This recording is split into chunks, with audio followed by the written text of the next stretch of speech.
Hello everyone, my name is Mouse, and today I would like to revisit my testing of 30 meter per second elevators. In my previous video, I had forgotten to put a roof above my elevators, and therefore I didn't account for light updates due to moving blocks. In front of me I have three designs. The first is TT's design that has been wrapped up into a square. The second is my Thierry's design and the crew of Quasicraft. And the third is my old design from my previous video. Let's get a background TPS on my server. And we'll see that it's running at about 300 ticks per second. Let's compare this to TT's design.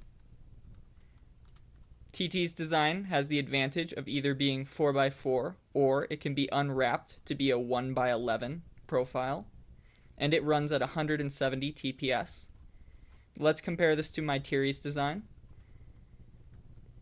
My Thierry's design is a 5x4 footprint,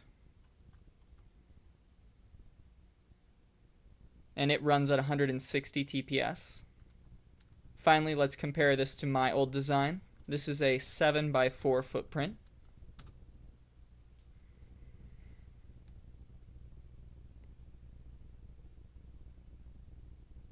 and we see that this runs at 135 TPS. Each elevator is made up of repeating 3 tall sections. Here I have counted the material cost of each section, and as you can see, TT's elevator is slightly cheaper. In addition to being able to move 30 meters per second vertically, TT's and my Thierry's designs can be configured to move 10 meters per second horizontally at the same time. First, let's look at TT's design. This design is slightly more costly than the vertical design because it pushes mobs over one block using a regular piston. We see this design runs at about 150 TPS. Let's compare this to my Thierry's design. His design also pushes mobs over using a regular piston, and it runs at approximately 130 TPS. Here is a count of the cost per section for the horizontal designs.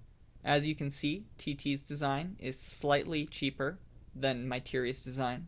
However, there is not as great a difference as there was for the vertical designs. In practice, I have found 2 ways to consistently get mobs to travel through the horizontal elevators.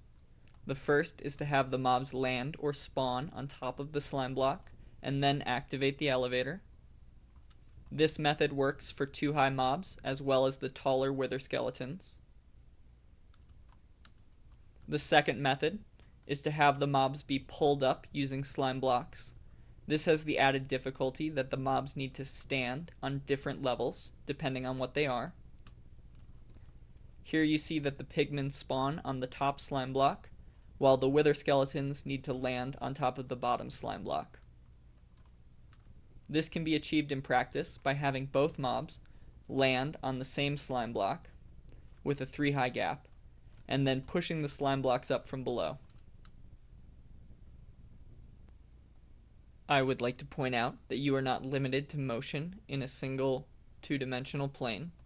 With a little bit of creativity, you'll be able to bend these horizontal elevators to fit the dimensions of whatever build you happen to have in mind. On each of these elevators, I have made a section that demonstrates what proper spawn proofing might look like. I hope that everyone found this video educational. In the description, you will find a world download. As always, I'm happy to answer any questions. Leave me a comment or send me a message.